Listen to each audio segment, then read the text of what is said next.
everyone, Dave Jackson here, ESPN rules analyst on ESPN Hockey, and you're listening to the Sports Circus.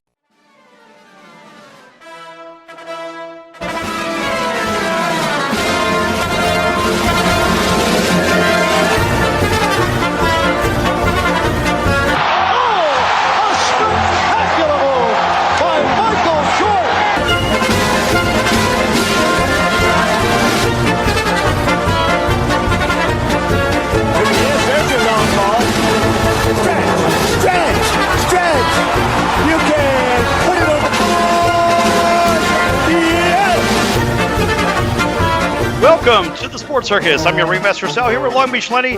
Today's show is brought to you by Legal Shield, providing legal protection and peace of mind for less than $1 a day. Maybe you got a ticket for speeding, texting, and driving. Maybe a DUI, or maybe you have to go to court and you're too scared to go. Maybe someone gave you a contract you don't understand. If any of those happen or a whole bunch more for less than $1 a day, Legal Shield can help. Call 213-245-1305. That's 213-245-1305 right now, or go to nocourt.us. How about a round of applause for them? Also, a big welcome to everybody listening in on iHeartRadio and our NBC Sports affiliates from coast to coast. Lenny, what's cracking, buddy? I'll tell you what, everybody, Sal, has to take up that number on Legal Shield, especially coming up towards the New Year's celebrations. They definitely got to keep that in their car and hopefully they don't, misuse their driving privileges when drinking. But if they do, they should have Legal Shield, in their phone set. Yes, I absolutely agree. I would agree with that. I would also agree, Sal, that you and I are on opposite sides of the fence today. And it would deal with hockey, as my Los Angeles Kings are hopefully going to kick the sticks out of your Las Vegas Golden Knights. Oh, knock it off, mister. The Golden Knights are the best team, statistically that is, in the Western Conference. Yes, they are the best team in the Western Conference. Live it, learn it, and love it. This is an amazing story. I mean, if people don't look at this, when you have an expansion team coming into any league, and I'm talking any league, you have expansion baseball, they're garbage. You have an expansion football team like the Cleveland Browns, they're garbage. When you have somebody that comes into the NBA, they are garbage. You have the Las Vegas Golden Knights coming in, and they're leading the Pacific Division, as I like calling it, the old school Smythe Division, over the Kings, San Jose, the Quacks, the Flames. I mean, we could go on. That is a tough, hefty division, Sal. And for them to come in there and have a 24-9 record, that is really something to say. The Vegas Golden Knights are a great counter-punching team. This club is really good at working off the mistake of the aggressive other team. They collapse their defense in front of the goalie. They really know what they're very well coached. They really know what they're doing without the puck. They move very well without the puck. We hear about that in basketball. You're supposed to keep your feet moving, right? Well, the puck is only in one place at one time, and guess what? The balance of the team is rotating. They're covering one another. But offensively speaking, the Vegas Golden Knights are making the extra pass, and they're making the opponent goalies look like absolute blithering idiots. Now, I love the fact that they came off of a win over the Ducks last night, 4-1. Yeah, I love that. Anytime that you can put a skate and a stick in the Ducks' face, I love it. But Sal, look at their overall rankings in the NHL. I mean, goals per game, 3rd overall, magnificent. Goals against, 14th. Power play percentage, 15th. Penalty kill percentage, 23rd. These are overall stats, Sal. So other than the goals per game, 3rd. So now what do we have? We have a 14th, middle of the road, 15th, middle of the road, 23rd in penalty kill percentage, 23rd in the league. Not that great. So wait a minute. What are they doing that's making a difference? What was the first stat you read? Goals against. Goals per game. No, goals per game. That's right. Goals per game. 3.5. What they're doing is they are throwing everything at the net. everything offensively, and they're keeping the pressure off of their defense by keeping the puck in the offensive zone. That is what you're seeing. That is why this team is at the top of the Western Conference. It's not because they're great at anything, because they're very middle of the road, as you just read, out of all the other stats. But what they do is they keep pressure and keep the puck in the offensive zone so the goalie doesn't have to make that many plays. That's why they're so successful. Okay, are they so successful now? Who, Sal, is in goal for the Vegas Golden Knights these days? Well, Malcolm Subban and what's his face? That guy that you like that I don't even like to say. We'll call him Malcolm de Fleury. But a lot of it is due to Malcolm Subban and the backups. It's not so much Fleury, because they could do without Fleury. Frankly, they should make a deal back with the Pittsburgh Penguins. They could pick up one of their centermen, and they could pick up a defenseman, and they could swap the salaries. And let's face it, with the ups and downs of Murray, his health, and in between the pipes in Pittsburgh, that might not be a bad move, because, Pittsburgh is basically 3 points out of last place in their conference or in their division. Pittsburgh's really sinking the joint up as the two-time Stanley Cup champion, the back-to-back. This club needs help between the pipes. And let's face it, Fleury already knows the team. Everybody knows him. They know how to play in front of him. They know where the rebounds are going to go. They know where he's soft. And I think it's a really good pickup if they go ahead and make a deal with Pittsburgh, because they could pick up a quality centerman, which they need, and or maybe even a quality left winger, because I think they could use a left winger too. They're stacked up at right wing. But ultimately, they'll pick up a defenseman too. And if they're going to make any kind of, which sounds ridiculous, any kind of a playoff run, yes, a playoff run, Vegas Knights in the same sentence. If they're going to need to shore up the defense, and they're going to need an experienced winger as well, maybe a centerman. Okay, so now let's flip the script here and let's look at the Los Angeles Kings. And that same stats there, okay, goals per game, 14th overall. Not very good, 2.9. Goals against, 2.3. First overall, not good. Power play percentage, 25th. And penalty kills percentage, first overall in the NHL.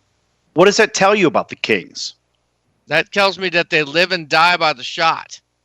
Well, okay, but you remember, look how the Kings are built in the first place. The Kings, and I've been saying it ever since you and I have been talking for how many years now. The Kings are a big and heavy team, right?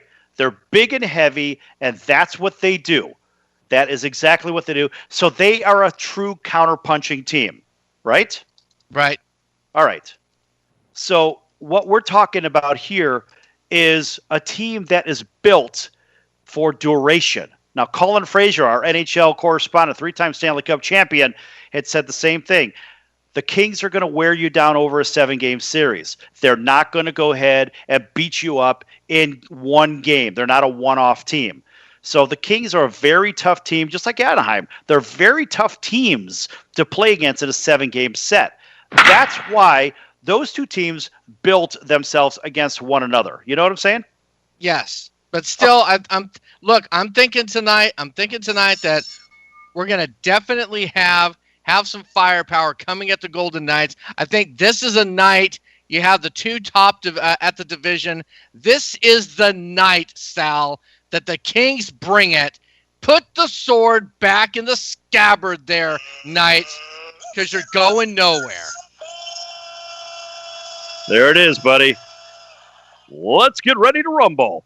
Right. And I think what we're going to see is the Golden Knights come away with yet another victory over the LA Kings and stretch the lead. Yes, folks, you heard it here first. Watch out for the Vegas Golden Knights. I'll tell you what, buddy, lots of hockey coming up, and we have a special guest coming up in the next segment. Don't go anywhere.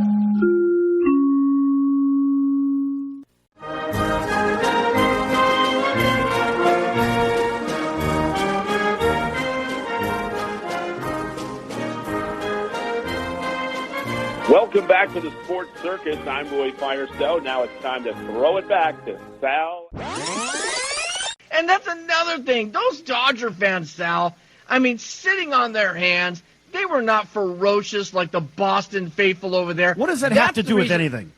That's the reason you have 2-out rallies, because you have fans that are behind them, and the Dodger fans are weak. No, a 2-out rally is predicated on what those hitters are doing at the plate. When you look at what the Boston Red Sox hitters were doing, they were shortening up the stroke, they were getting up on the bat, they were rotating the knuckles, they were doing all the right things to get around on everything and protect the plate. The Dodgers were still swinging for the fences, even with 2-strike counts. They were not willing to hit the ball the other way for the most part. Even when the shift was on, hell, they could have laid down a little 99 hopper to third base if they're a left-handed stick. But they weren't doing it. The hitting mechanics and the hitting coaches are just simply better over in Boston, and they prepared their hitters to do the right thing. That's what made the difference with that 2-out hitting. They shortened everything up, and they made contact. They put the ball in play. My favorite one had to do with the Green Bay Packers. And I love the fact that they dealt off Ty Montgomery because of a blown assignment. Green Bay isn't Green Bay unless they have a good running game. Then they can win 10 Super Bowls. The fact is, you don't have a running game. You've got 70% passing, and that's not where Aaron Rodgers needs to be. He needs to be in a position where he's got a running game to offset the passing game and so forth. I like the move. Green Bay didn't have a running game anyway, so all they're doing is saying, we're going to get rid of you because you don't follow instructions. Well, he made one of the most boneheaded plays I've ever seen. There's 2 minutes and 5 seconds on the clock. The coach tells him, take a knee in the end zone because we have one timeout, plus we'll have the 2-minute warning. And for some reason, he runs it out of the end zone. He runs it 20 yards in. Yeah, donkey. Yeah, whatever that was. That's the guy. Yeah, that's a donkey or something from Godfather 3. Yeah. And he needed to be canned for that very reason, and so they dealt him off to the Baltimore Ravens. And now he'll get some playing time over there, which is good. But good news for Green Bay is they cut bait immediately. They said, you can't follow instructions. You can't be here. I'm shocked they didn't cut him on Monday. They traded him on Tuesday. They should have cut him on Sunday night. He shouldn't have been on the plane back to Green Bay. Right, they should have made him walk back to Green Bay. No, it was a terrible play. Now, he's not a stupid guy. He went to Stanford. He's not a dumb guy. He's not a dumb guy, but he doesn't follow instructions. He made a terrible play. And even if he got tackled and didn't fumble, it's a bad play. The fact is he didn't follow instructions. And you say he's not a dumb guy. Therefore, his own agenda he put ahead of his team. I agree. Thus, he is a dumb guy. Right or wrong? Wrong. He just got selfish. You're not going to convince me that a guy from Stanford's a dum-dum. No! But I also like it that Green Bay made another trade.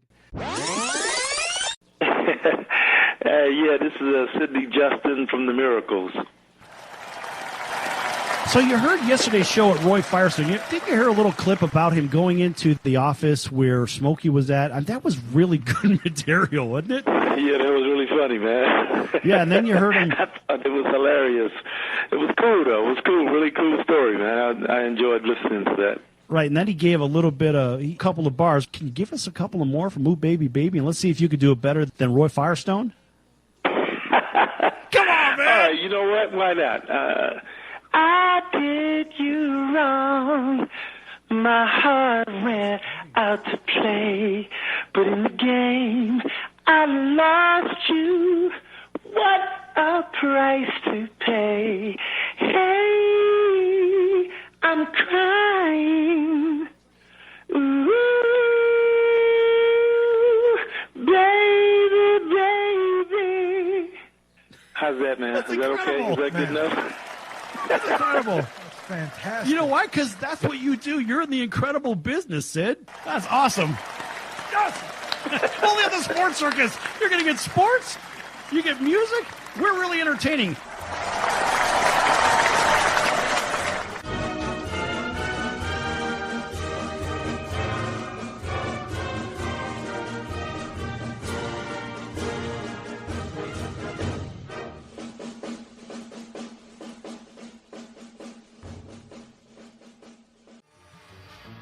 I'm your Ringmaster Sal of the Sports Circus, a primetime, nationally syndicated television, radio, sports, and entertainment show. The Sports Circus covers topics others are too scared to talk about. There's no other primetime show like it out here that'll punch you in the face and you'll beg for more. Join me, Hall of Famers, world champions, and all-star celebrity guests for chaos and controversy here on Libsyn and all podcast platforms, plus thesportscircus.com. Remember, folks, it's a circus and we prove it every day.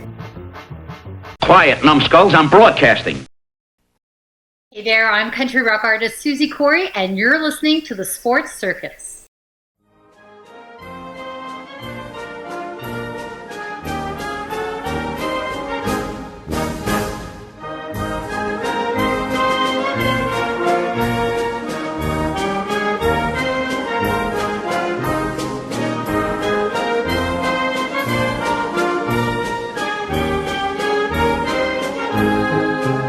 Welcome back to the Sports Circus. I'm your Ringmaster Sal here with Long Beach Lenny. This segment is brought to you by Black Diamond PR Firm, representing actors, athletes, authors, musicians, and small business since 2007.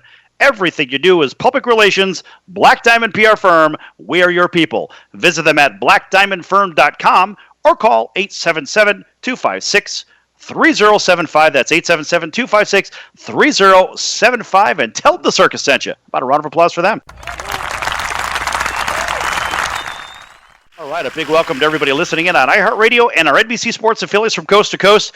Hey, Lenny, we've got a couple special guests with us today. Yes, we do. We have... I was going to say, that we do.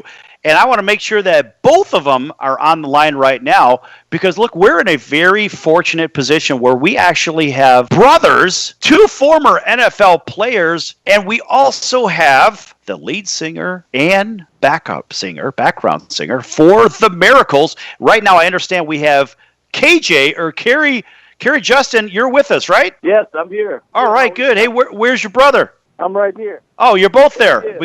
We got both of you? Yes, sir. We're both here. Awesome. Okay, so folks, we have Sid Justin and Kerry Justin, otherwise known as KJ. How about a huge round of applause for the Miracles? Hey. Yes. Hey guys, great to have you with us. Nice studio audience. That's awesome. So obviously we've got to talk about here, but before we jump in, I want each of you to take just a quick second and give us, all the listening audience, your background. And Sid, why don't you start and then pass it over to KJ? All right. Well, okay. My name is Sid Justin. Everybody called me Steel. But I played football. I didn't play high school football at all, but I played college football at Cal State Long Beach. And then I went on to play in the NFL with the Rams and the Colts. Played 1 year also up in Canada with the Winnipeg Blue Bombers, which was great. I loved it up there. Yeah, I loved being back down in the NFL as well. I ended up leaving the NFL due to an injury I had, and with my neck, and I got back involved. I'll put it with music. I had already been involved with music prior to going to the NFL. What I did was got involved with a group called Shalimar right out of the NFL. I joined that group.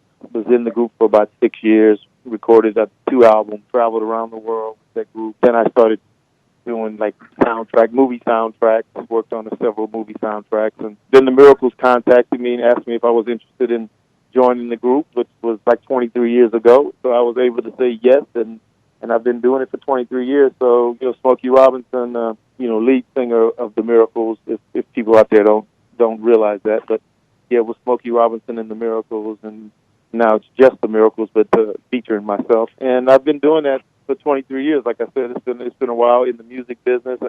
I don't get too much contact on stage like the NFL, but unless you have a rogue woman throwing her stuff at you, right? Yeah, well, I said not too much. So yeah, you're right. It happens every now and then. Anyway, it's been a lot of fun being involved in this music world. I'd like to continue it. We're actually working on some new stuff, which I'll talk to you about a little bit later on. Yeah, I'll let Terry go from there and give a little background on himself. I want to try to keep what I'm saying short. So go on, KJ.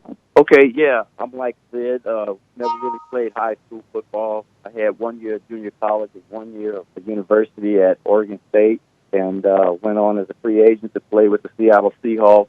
Ended up being there for 9 years. Also, I left there and went to the USFL for a couple of years until it folded, and then came back to the Seahawks. So I was in the league total of 10 years, just been out doing sales and stuff like that. And my brother called me and recruited me to try out for the Miracles.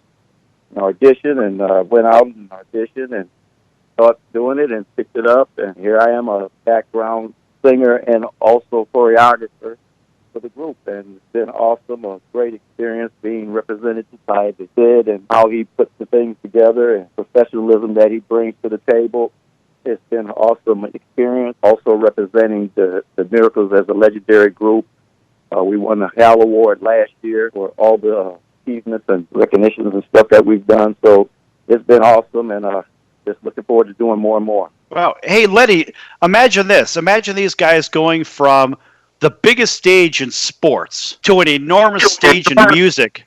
What are the odds of that happening? You look at that and you say, how could that be? But, these guys know certain people. You look at Shaquille O'Neal, during the time that he was even in the NBA, he was with Fu Schnickens. You see somebody like Bernie Williams, the center fielder of the New York Yankees and a world champion, is a great blues guitarist. And then the late Wayman Tisdale was a great musician in his right, too. So I don't see anything different with these guys. That the football was one thing, but just over here, Sid said that he was good with music before he played football, so he had that going on even prior to it. Is that right, Sid? Yeah, that's right. As a young guy in high school, I started singing. Is when I began my music, adventure. But I was able to, in my college years, I was able to do a project for a movie called Animal House, which was with John Belushi. Hey, hold that thought. Hey, how about a round of applause for Animal House? Everybody has seen it. If you haven't seen it, you've been living under a rock. That's true, because you're right. Everyone knows Animal House, and so I was able to be a part of that soundtrack. I'm singing on a song called "Shout," and also. Oh, you got to give us some. Come on, man! You got to give us some. Don't leave us hanging here with nothing. Well, I'll put it this way: I didn't sing the lead on "Shout," but I was a part of that group that performed it. So if you want to hear my part, it's a very small part. Absolutely. But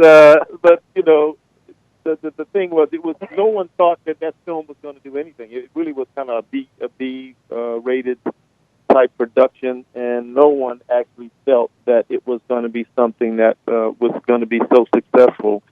And it turned out to be one of the biggest cult films in history. So I think that that was a very blessed opportunity for me to be involved in that, and I'm very thankful.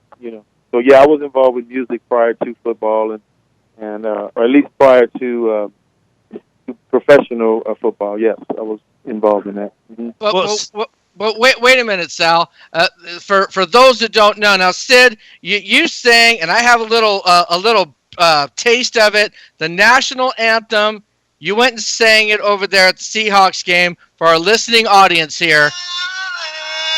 Through the perilous fight, oh, the ramparts we watch were so gallantly streaming. Nice, man. Nice. What a huge round of applause for that. Yeah, do I get applause? There's the Kung Fu applause.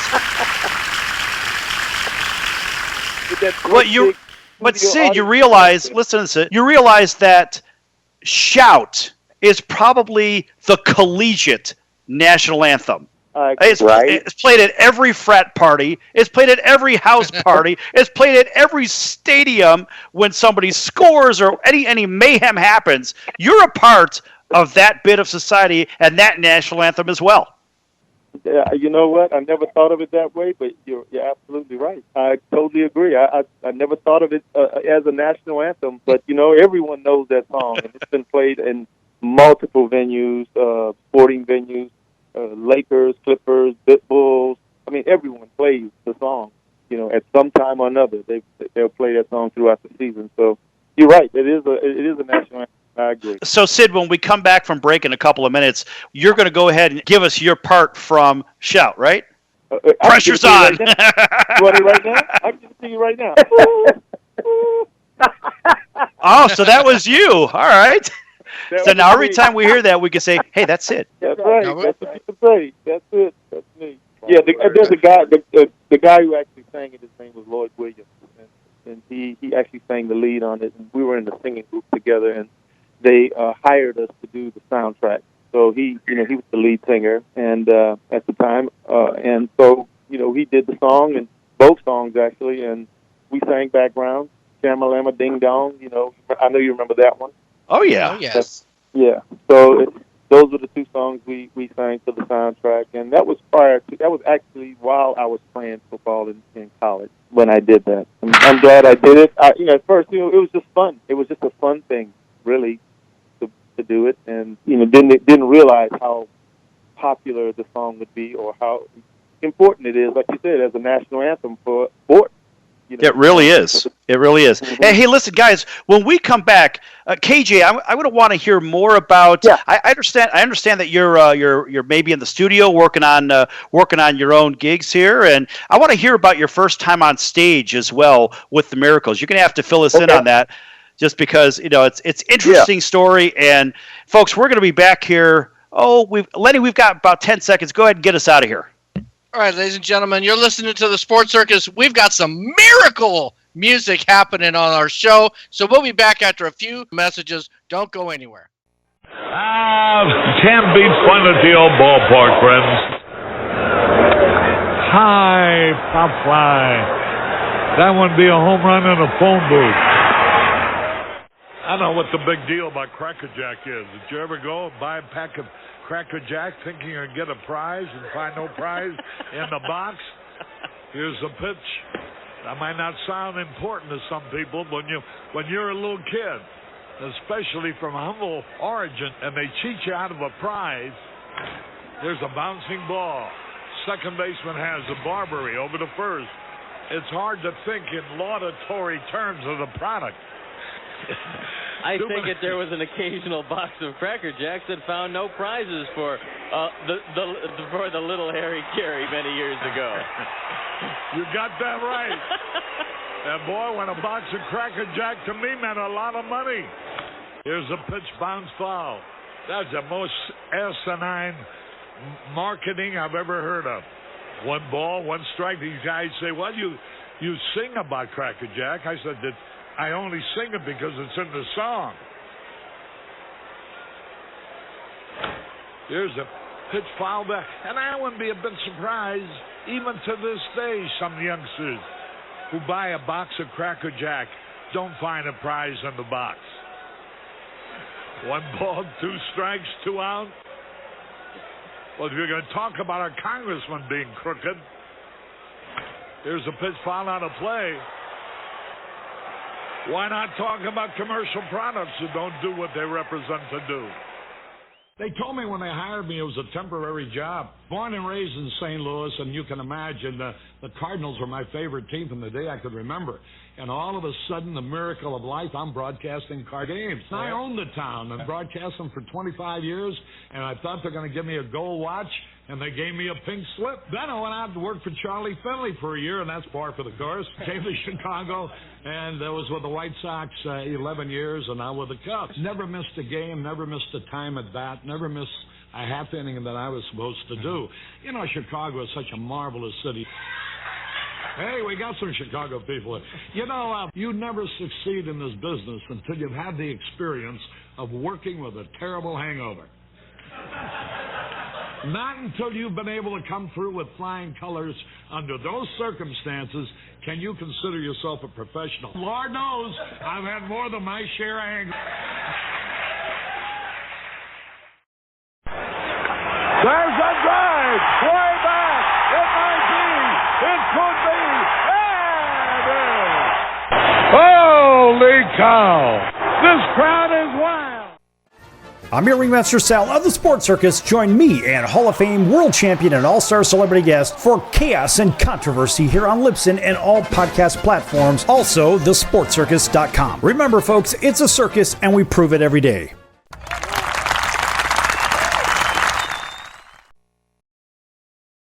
Greetings, everyone. This is John Detty, drummer from Slayer, Anthrax, Testament, and Volbeat. You're listening to the Sports Circus.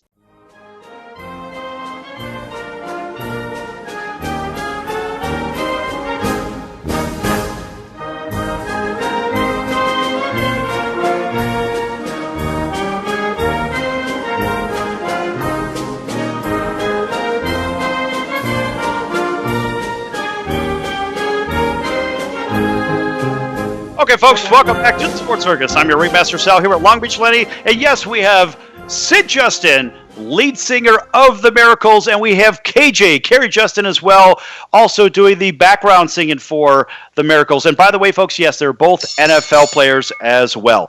All right, folks, this segment is brought to you by Cali Vegas, helping people just like you create, host your very own TV multimedia talk show. Call Cali Vegas at 949-445-1119. That's 949-445-1119.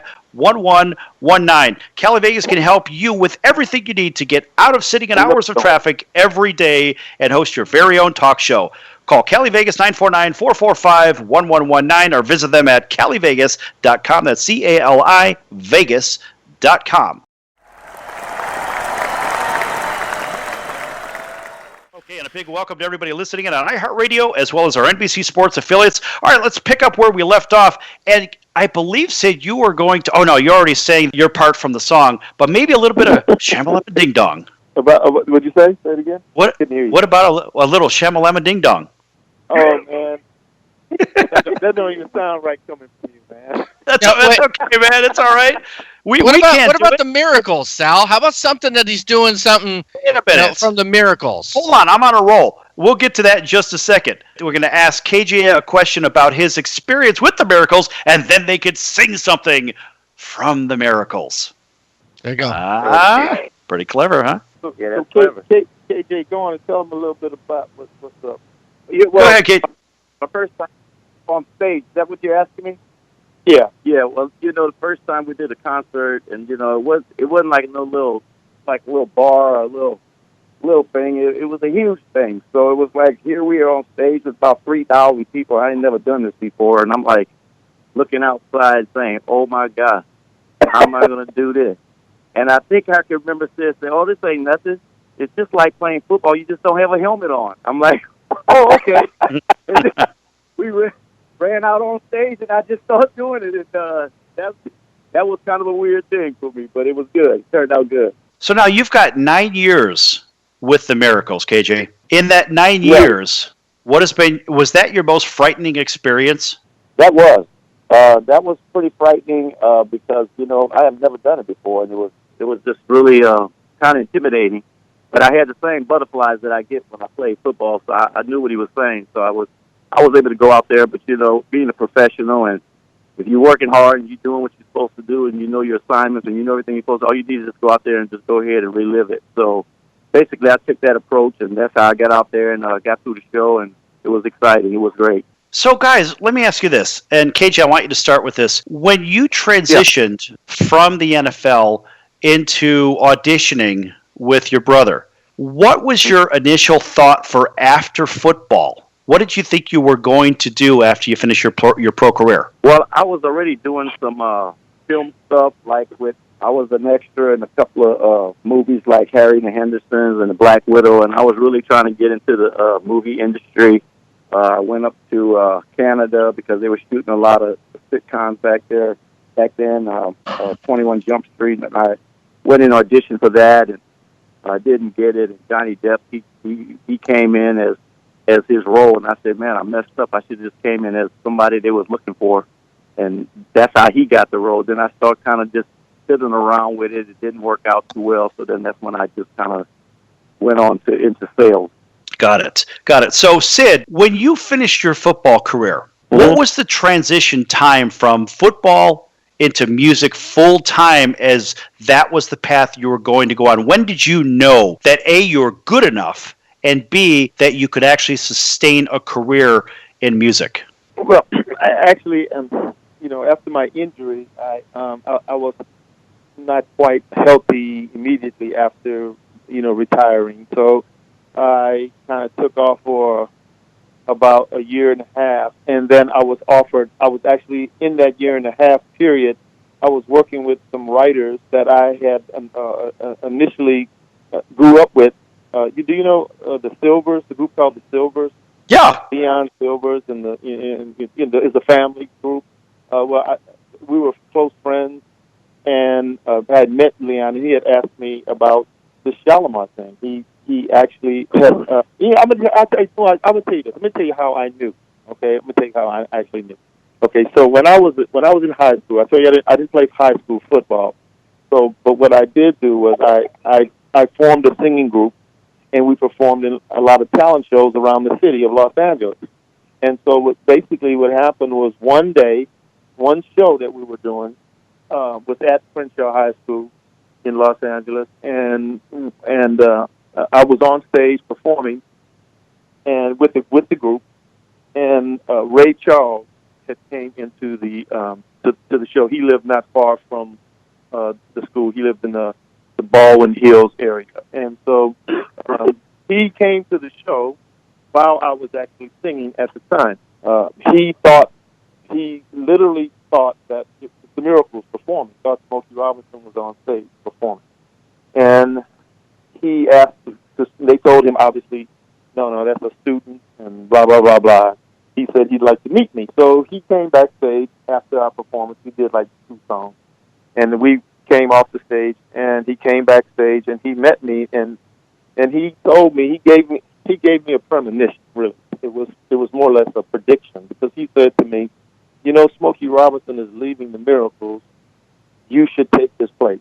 I looked at him really kind of silly, because I'm a kid. I'm growing up in South Central LA. I had no access to anything of that magnitude, and I just had no real answer to come back to that.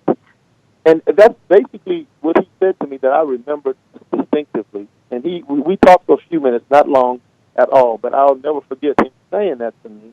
But it was nothing I can do about it, because I had no access. He never offered any access, and that was it for that time frame. So I felt at that point that he must have thought or heard something in me that felt that I can go further into the music world as a vocalist, and so I pursued it even stronger after that.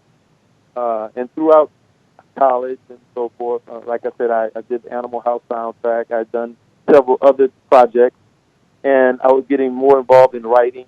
And then one day, in my senior year in college, a guy by the name of John Barnes called me and said, "Hey, listen, I think that Billy Griffin is going to be leaving the Miracles. This is the trip." He said, "I think Billy's going to be leaving the Miracles, and I think you ought to take Smokey's place, not Smokey's place, Billy's place in the Miracles." And he gave me information on who to contact and so forth. John Barnes actually worked with Michael Jackson, Quincy Jones, and all those big top-notch people. John Barnes is a major arranger in the business, and had been for years, and he grew up not far from where I live. And he actually contacted me and told me about it. I went on the audition. I sang for Bobby Rogers, Ronnie White, and Pete Moore at the Beverly Hills Hotel. And then a couple days later, they called me back and said they wanted me to join the group. But in between that time, I had a workout for the Rams. They called me as well the same exact week. It was the same thing happening in that week.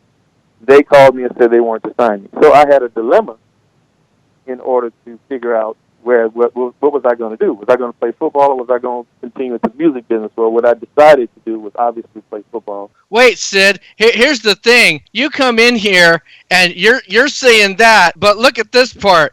What we're hearing is you have an opportunity to have a tryout and a workout with the Rams, or you have one of your boys come up to you and say, "Oh, hey, Sid," and see, I'm going to reword it. "Hey, Sid, we want you to consider taking the place of the Mount Rushmore, one of the originating sounds of Motown and Berry Gordy. Oh yeah, that would be Smokey Robinson. That would be you, Sid. That's how highly we think of you. I mean, when you put it in that perspective, you're thinking, man, I'm taking over for Smokey. I mean, you see that much in me to be able to mention me with Smokey. I mean, that would be like whatever position you play, a defensive back and stuff, whoever one of the greatest Hall of Famers that you could think of in the NFL for you to be compared to. So for you to step in, player, and you're just coming in and you're saying, man, I went transition from Shalimar and I took the face of Howard Hewitt. Then I went over to the Miracles, and I'm running the place over here with the Miracles, and I'm the face and the sound of the Miracles, man. I mean, see, I don't want you to just downplay this, okay? If I have to bring it up a notch, I'm going to do it, because when you're telling the story, it's not enough, okay? It is just not enough. And you know, okay, and well, hold up, ladies and gentlemen, you know, you're listening to the Sports Circus. We are on here with Sid Justin, yes, with the legendary group, the Miracles. We have Kerry Justin, also known as KJ, on the line here as well. That's right. And you know that we've got to get some type of baby or something out of you before we go to a break. Come on with it. You want me to sing something right now? What you're saying? Oh, yeah! Don't make me sing it. Okay, you sing it. I'd like to hear you sing it, really. Lenny does Elvis. Yeah, that'd be more exciting. Yeah, I'd like to hear you sing. I tell you what, I'll sing Track for My Tears. I'll sing a little bit of Track for My Tears, okay? There you go. Then you guys have to sing the background. How's that? All right. Is that a plan? All right, guys. That's a plan. Now, come on, guys. Are you guys ready? Yeah. People say I'm the life of the party 'cause I tell a joke or two. Ooh, dancing loud and party, baby, but deep inside I'm blue. Ooh, look at my face. Yeah. My smile out of place. If you look closer, it's easy to trace the tracks of my tears. How's that? And a round of applause for that. That was great. How about a round of applause for that? But I can hear the background. Yes. Matter of fact, you guys can bring at the background. I mean, you know, I got to be careful now. You guys might take my job. Hey, what happened to my background? I thought you guys were going to jump in. Oh, they did good, man. I heard them. They was doing good. They was coming out. They was throwing down. Oh, good. All right. Well, I couldn't hear them, so, you know, I didn't know. Thank you, guys. Now, see, man, KJ, you got me on the background there. He heard me. All right. We're not playing around. You tell us you're going to sing the lead. We got you backed up on that. All right. You guys are funny, man. Y'all funny. I was just going to ask you this, because everybody says this. One of the hardest songs to sing is what I had just played a little riff of you doing the national anthem. I've sang that before too, but man, when you're in front of a football stadium and you're with some of your boys that you maybe played with and you know, and you're on the spotlight there, what is harder, Sid? Is it singing the national anthem with nothing behind you? No, I couldn't hear the last thing you said. What's harder, the national anthem with nothing behind you, or getting up there and singing with your group? Oh, the national anthem, of course, man. It's very, very difficult because it's something that's unrehearsed. You really can't. You don't know what situation it'll be like. I mean, the truth is, when you're singing the national anthem, you have to wear earphones, earplugs, because of the echo. It's very difficult. It throws you off. So a lot of times when people are doing the national anthem, you know, they usually have earplugs or earphones. In the ear because of the echo in the stadium. It's a very difficult, and you can still hear it. It's not very easy. With singing on stage, it's rehearsed. Everything is basically rehearsed. We know what we're going to do. We know approximately everything that should take place. You know, unless of course there's some sort of malfunction, equipment or something like that. But yeah, but the most part is it's very difficult when it's just you, just your voice, and 80,000 people. Right. Well, you know what, guys? It's not like you're jumping onto the stage and singing Love Machine. I got to tell you, that's one of my favorites, man. I love that one. You're not by yourself, man. Billy Griffin wrote that song with Pete Moore. By the way, I'd like to really acknowledge Pete Moore at this time. He passed away a couple of weeks, unfortunately. He was one of the founding members of the Miracles and passed away. It was a very sad moment for all of us here with the Miracles and the Miracle and Motown family. It was a very sad moment, and I want to really acknowledge his participation. Actually, 3 of the Miracles have now passed: Bobby Rogers, Pete Moore, and Ronnie White. Smokey is still out there performing, doing this thing. Claudette Robinson, she's still as wonderful as ever, and just a beautiful person. And also Billy Griffin, who took Smokey's place originally in the Miracles and did Love Machine. But I just really wanted to kind of acknowledge Bobby. Well, hey, guys, I understand that you're back in the studio and you're going to release some new material. Tell us about that. Yeah, well, that's the plan. I mean, we're definitely working on a new project. We've been gathering new material. We're looking for possible distribution and label deals. We're not sure how we're going to actually do it, how we're going to actually put it all together. We're just looking for material right now. That's the start, is to get the material that'll fit in line with what we do, and something that's fresher and newer, yet not outside the box of what who the Miracles are, but yet still updated sound and material for today's radio. R&B is very difficult today. I mean, hip-hop is so strong. The R&B world is not as popular, but we're looking to bring that to the forefront, because real music is very difficult to find nowadays, and real performances are very difficult to find. Actual live performance. A lot of people think we're lip syncing most of the time in our concerts, but we're not. Everything is all live music, live vocals, completely a live performance. So no sequencing or anything like that. So, guys, here's an idea. I happen to be from a place on the west side of Chicago where house music was born. And I grew up with those guys, and those are my friends, the creators of the sound. You know what I'd love to hear? I'd love to hear some of the older tracks and some of the new material, maybe turned into a 12-inch. Get it out in the clubs and let the younger generation hear what you guys are doing with your new, fresh material as well. Boy, that would be something, wouldn't it? I think that's a fantastic idea. It would be excellent to do that. You know what I mean? I mean, that's exactly what we would like to shoot for, is something that's going to be, accepted in today's world of music, at the same time, and not lose the integrity of what the Miracles and Motown music has brought to the world. We don't want to lose that flavor, but at the same time, we have to stay up, and that's what our plan is. So maybe I can get together with you guys from south side of Chicago. We can hook up something and do a little something stuff. That's something we could talk about offline for sure. I mean, those are people I've known for a very long time. I grew up with that. And it just happened to be that my cousin was the electrical engineer at the #1 dance station in Chicago. That would be WBLX Oak Park, Chicago, way back in the day. Oh, wow, that's cool, man. That's great, man. You know what? I tell you what, man, people don't realize that a lot of people take music for granted, but music does a lot of good for people. It brings back memories. It brings back good feelings. It helps the sick.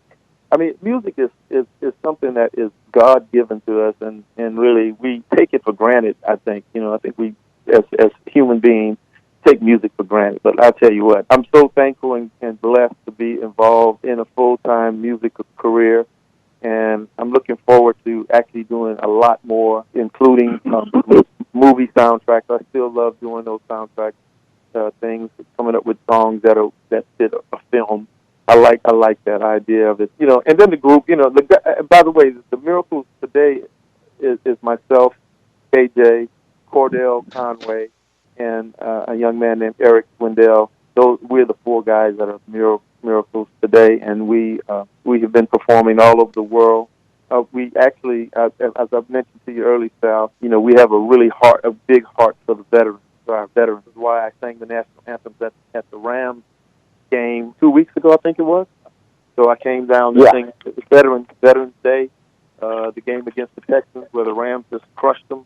So I went down there to sing the national anthem for that. It was special to me because it was Veterans Day, and we've been working with the VA out of Washington D.C. We travel all around the country doing free concerts for veterans. We were actually in San Diego last year. I think it was last year at the Humphreys by the Bay or something like that. I don't know if you've ever been there, but right. It's a really nice venue. It was really nice. We went to go see we went to see veterans that are in hospitals and just visiting and signing autographs and doing whatever we can to cheer them up. And the concerts have been really, really extraordinary. And I had mentioned to you earlier that probably like 30% of the veterans that have come to the concerts have never been to a concert before, ever. And that blows our mind to think that, you know what I mean? But it's true, you know. And I think we should really look at our veterans as heroes. It doesn't matter if they have a Purple Heart or nothing like that. It doesn't matter if they got a Purple Heart or they got a medal. No, they're heroes because they have fought for our freedom. You know, those. How about a round of applause for them? Yeah. But you know what? We got to get something with the Justin brothers right here, right now. We have to know some Super Bowl picks coming into the playoffs here. We're going to start with you, KJ. What are your two teams you're predicting to go to the Super Bowl? Well, I'm predicting the Los Angeles Rams and the Los Angeles Chargers. I keep getting those guys mixed up. So it's an all-LA Super Bowl. That's what I'm thinking, and I think the Chargers are going to pull it out. Yes! Right now, yes! I think they're going to make it happen. All right, Sid, who are your picks for the Super Bowl? Well, you know, I agree with the Rams prediction. I think the Rams are definitely they're on a run right now. They look good. They seem like they're have that fire, and so I'm going to go with the NFC. Go with the Rams, and on the AFC, I'm a little bit torn between several teams, and I just can't pick one just yet.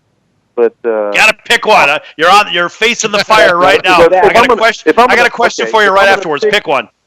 If I'm going to pick one, I'm going to pick the Patriots. All right. Well, that's the easy, safe pick to pick. That's fine. I'm all right with that. Exactly. Hey. Exactly. All right. So, hey guys, we only have about maybe a couple of minutes left. I want to find out what causes your pushing, what your interests are. Tell us what the agenda is for you, KJ, for you, Sid, and for the Miracles, and about your interests real quick. My interest as far as what we're doing, like Sid mentioned earlier with our veterans, I'd like to see us do a little more of that.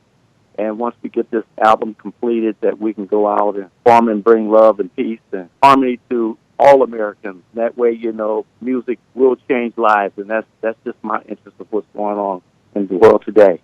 Yeah, and as far as my interest, we have a 501c3 charity called Miracles for Heroes that we've just started, and what it is an organization that wants to help homeless veterans get off the street. We are doing right now. We're trying to put together an agenda to get the homeless veterans into housing some kind of way, because it's very.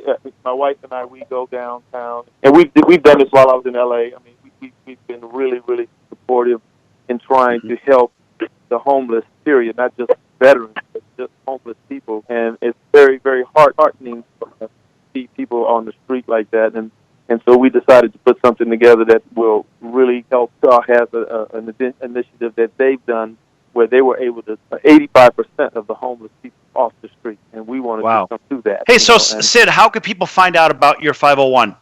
They can go to miraclesforheroes.org, and they can also go to themiraclesmusic.com for our website, and there's some information on there as well. But miraclesforheroes.org is the charitable organization that we're going to be utilizing for the homeless housing. That's wonderful. Hey, guys, listen, we're going to have to wrap this one up. Really appreciate Sid and Carrie Justin. Yes, they are two of the key members for the Miracles. We have the lead singer. We have backgrounds. We also have choreography from KJ as well. Guys, thanks for joining us, and it's always a pleasure. Of course, we want you back on. And, of course, for Sid and for Carrie and for Long Beach Lenny, our co-host, I'm your Ringmaster Sal. Folks, thanks for joining us. Be sure to tune in tomorrow right here on your favorite station over our NBC Sports affiliates and iHeartRadio. We have a lot more coming up. We will see you tomorrow. Have a great evening, everyone.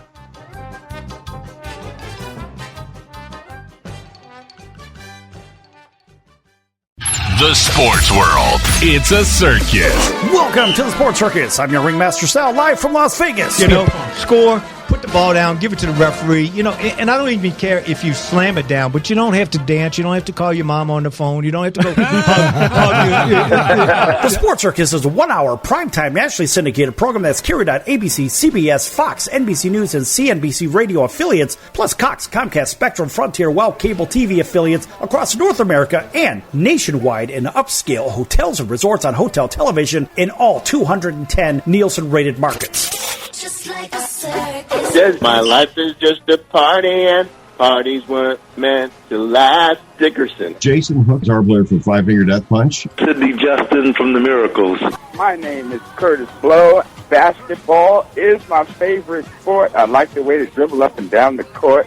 I'm here on the Sports Circus. The Sports Circus brings top sports and entertainment content and is delivered fully produced and is easy pass-through traffic for radio stations. Simply drop the program in your traffic manager. The full 59-minute, 50-second file will coordinate with the clock. Your local station receives up to 4 minutes of local avails during the Sports Circus broadcast, and it's a great lead to live sports and entertainment. Well, if you're going to talk about our congressman being crooked, why not talk about commercial products who don't do what they represent to do? Yes! Big Billy here. He certainly knows something about making things difficult on the competition. He's a punisher. Yeah, he just break the ribs. Yeah, I still haven't broke someone's collarbone yet in a boxing match. That's a great statement. I have not broke someone's collarbone in the ring yet. I've never heard that before. I can't Is wait. there a reason you said in the ring? I can't wait. Is it that you've broken collarbones just outside of the ring? You did catch that, right? He said in the ring. Yeah, So I exactly. was like, He got him on the curtain. He got him on the edge of the ring and broke his collarbone. Hey, this is Tommy John, and you're listening to the Sports Circus. I had to get Sal's name right. Well, Sal the floor sweeper. That's his new name. Sal the bookkeeper. Hey, Yeah, you know but what? I even have my a lot name, of nicknames, even my so last just name. Add that one to the bank, you know? But no, Alicia, you even got my last name wrong. That's why I said my I know it colon starts was with a bleeding. V. It starts with a V. He said a V. Really? Quick, where's the punch sound? 400 punches. Here's the punch sound. Right, exactly. He was look, he almost knocked out the microphone. Alicia, that's why they have cue cards, right? That's so don't let the name bother you. Just bring a cue card with you next But time. people can't read my name off a cue card. Or change your name to Joe Smith or something. Jeez, make it easy. This is Sal Tozzolino, host and ringmaster of the Sports Circus. Why listen to the same old dog and pony show that you've heard all day long? The Sports Circus covers everything that other shows don't or are too scared to cover. There's no primetime show like it on air that'll punch you in the mouth and you'll beg for more. Also, you could call in and participate with our chaos if you dare. Join me and celebrity guests for Havoc and Mayhem. Remember, folks, it's a circus, and we prove it every day. I want to try to instill some of this winning environment for this particular team. What's been your experience? Kevin, we're going to start with you. What was your experience going from Team A to Team B and bringing that Super Bowl experience to the next team? You know, they were kind of getting on me, wanting me to chill out a little bit, not play a game on a Wednesday and Thursday. But I always felt that, you know, you got to play at game day speed on Wednesday and Thursday so that you're instinctive and you can play on game day speed on game day. The Sports Circus is received well on all radio formats and is currently aired on sports, news, and music stations. Andre Reed, Mario Andretti, Herschel Walker, Roy Firestone, Mike Haynes, Tim Jeffco, Rod Jaworski, Al Bubba Baker, Brett Saberhagen, It's a circus and we prove it every day. Aaron Fink, Breaking Benjamin, Jason Hartlett, drummer for rock legend Ted Nugent. Matt Starr, drummer for Ace Frehley from Kiss. Phil Buckman, the bass player in the rock band Fuel. Hey, brother.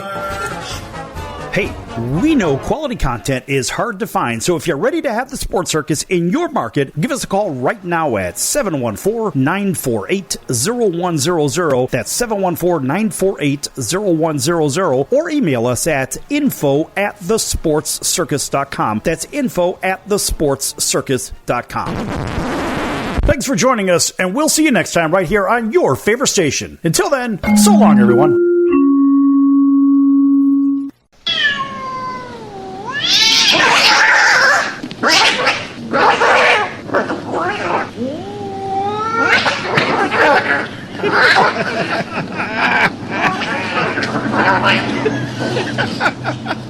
That's ridiculous.